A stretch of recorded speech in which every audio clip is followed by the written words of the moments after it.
to make it so easy on me every day on this show. Thank you for that. I let you start out fast, and I track you down just like the Lakers did the Pels last night. Really? Yep. Well, that Guys. was impressive. Now, don't do that, Skip. Don't do that. How you doing? I mean, the Here we Clippers go. did beat the Grizz last night. Yeah. On a tip beat. Without the best player on the planet. Stop. He ain't Yeah, the best that's player on how his team. good the Clippers He's not are. even the best player on his team. Stop that. Guys, we are just 7 hours away from a huge game for the Cowboys. We have a jam-packed show on this Thanksgiving Day. Will Jason Garrett be out of work by this weekend? Did LeBron steal AD's thunder last night in his return to New Orleans? But we are going to start with the Cowboys game that kicks off in just a bit. According to Fox Bet, the Cowboys are 6.5-point favorites when they host the Buffalo Bills. All the talk this week has centered around Jason Garrett's job security following Jerry's criticism of the coaching in last Sunday's close loss to the Patriots. So, Shannon, who wins today? You know what? I took the Cowboys, and it's You what? I took the Cowboys. You did? Let me tell you why. I don't trust the Bills more than I like what I'm seeing from the Cowboys, because the thing that the Cowboys can do now, they can score at home. They're the second highest scoring offense as far as points at home. They average about 30 a game. But Buffalo, Skip, look, if you're going to tell me Frank Gore is going to rush for like 150, control the clock, keep that offense off the field, I might land and say I still probably pick the Cowboys, but I say Buffalo would cover. I don't even think they're going to cover this spread at 6.5. I like the Cowboys big. Skip, the Buffalo's offense, let's be real, they got an 8-3 record. But here's the teams they beat. They beat the Broncos, Washington, Giants, Titans, Dolphins twice, Bengals, and the Jets. That's it. I mean, the Titans is their most impressive win because the Titans have 6 wins, but no one else on this roster on their resume has more than 3. So it's not like I'm like, man, you see who they beat? They beat the Patriots, they beat the Ravens. No. So I think it has more to do with me not trusting them than I have this, oh man, the Cowboys got this thing rolling. Because they don't. Because we just saw them last week. You saw this. Oh, here got we a go. grand total of 9 points. You saw that. But I forgot it was In a driving rain. Whoa! With 30-mile-an-hour winds and temperatures plunging to 35 degrees in Foxborough. So football now. We show you ideal conditions in Foxborough in late November. They did. Jerry World, They you know? did cover that game, right? They're Cover what? 6.5 point underdogs. As a professional athlete, you don't worry. We let Vegas, we let the fantasy, we let You don't Fox think about Bet, that? we let people like that worry about the cover. We don't worry about covering as athletes. All we worry about is winning the ball game, and they didn't do that. So you know what, Skip? I'm going to do you a favor. I'm going to say Cowboys win 31-17. But this is a game tailor-made, got its perfect size. It's fitted to a T for Zeke Elliott. Because the Buffalo do have a great pass, have a very good, very solid pass defense. Middle-of-the-road run defense. But last week, now, if someone says, okay, what would be the ideal conditions in which you let Zeke take the game over?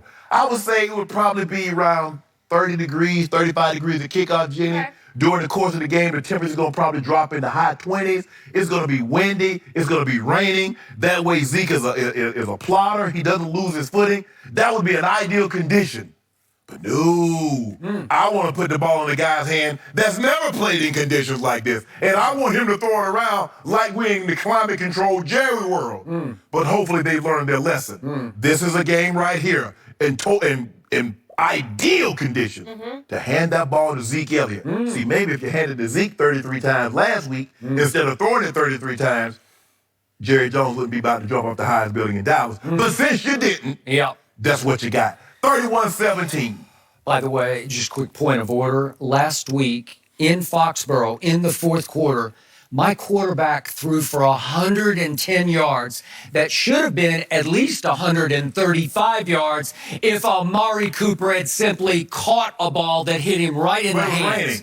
Oh, okay. Was it okay. raining when Stephon Gilmore intercepted with what Bill Belichick called one of the great catches he's ever seen? Was it raining when Tom Brady threw that ball to Nikhil Harry? Was it raining? When he threw those 8 balls to Julian Edelman, was it raining? No, but my receiver owes me.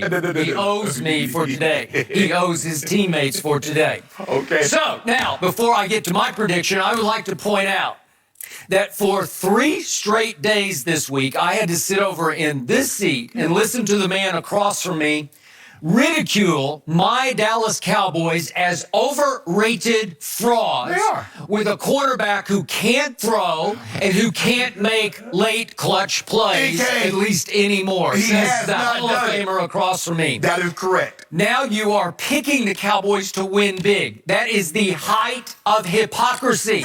You have shown or revealed your true colors, which are tinged with yellow. Yellow, as in you are afraid to pick against my Dallas Cowboys Buffalo? because you know they are poised for takeoff. You know this well could be their breakout, break loose game in which they take off on a Super Bowl run. You know today just could be that day, so you want to CYA and say, okay, I think I better pick them to win big so I don't get embarrassed tomorrow. No, Skip. I thought I laid it out for you. I thought I did what we call textbook. They are playing a team that has won 8 games and lost only 3. And look at the team this team has won 3 out of its last 4 games. Yep. And this team is 3rd in the whole league in points allowed, behind only New England and San Francisco. Okay, I'm trying to figure out Interesting. which offense could I interest you in? You want the Broncos, Washington, the Giants, the Titans, Dolphins, Bengals,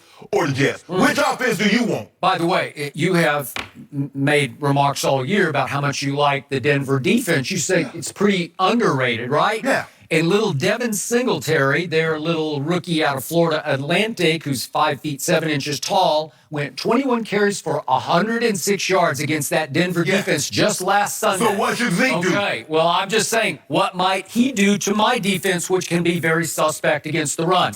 That's why, again, I thought, I just figured the way you talked all week that you'd come in and lay it on the table, have the courage of your convictions, have the guts to say what your heart is telling you. Your heart and your head are both screaming, Shannon, pick Buffalo. No, this is not. Look, here's a team. If it was the Vikings, if it was the Pack or the Saints, yeah, you got me. But not Buffalo. Sorry. Okay, so here's the point. This is where you do have me. My team is what its record says it is. Yeah. It is 6-5. Yet, here we go again. Vegas is saying they're a 6.5 point favorite. Yeah. 6-5, 6.5 point favorite over an 8-3 team with a really good defense. So, this is it for my team. I'm just going to lay it on the table for you. This is make or break. This is do or die. This is sink or swim. This is north or south. This is yes or no. This is it. This is the defining moment for my team is right here today on the biggest stage in the sport is that late afternoon Thanksgiving stage. Yeah. This will be the highest rated regular season game of the year. Everybody will be getting ready to eat or in the middle of eating or have finished eating and they all watch the Cowboys on Thanksgiving. So what will they watch today? Because it's hard to tell. My team has lost 5 games by a grand total of 22 points. And it should have been 19 total points because Brett Maher had a little chip shot field goal at the end of the Green Bay game that at least would have forced an onside kick, right? So they should have lost 5 games by a grand total of 19 points. That's pretty great because I can show you, look at the scores. They lose by 2 at New Orleans, that again, 10 that should have been 7 to Green Bay. Might even been, who knows what would happen, but 2 at the Jets they lose by, 4 to your Vikings.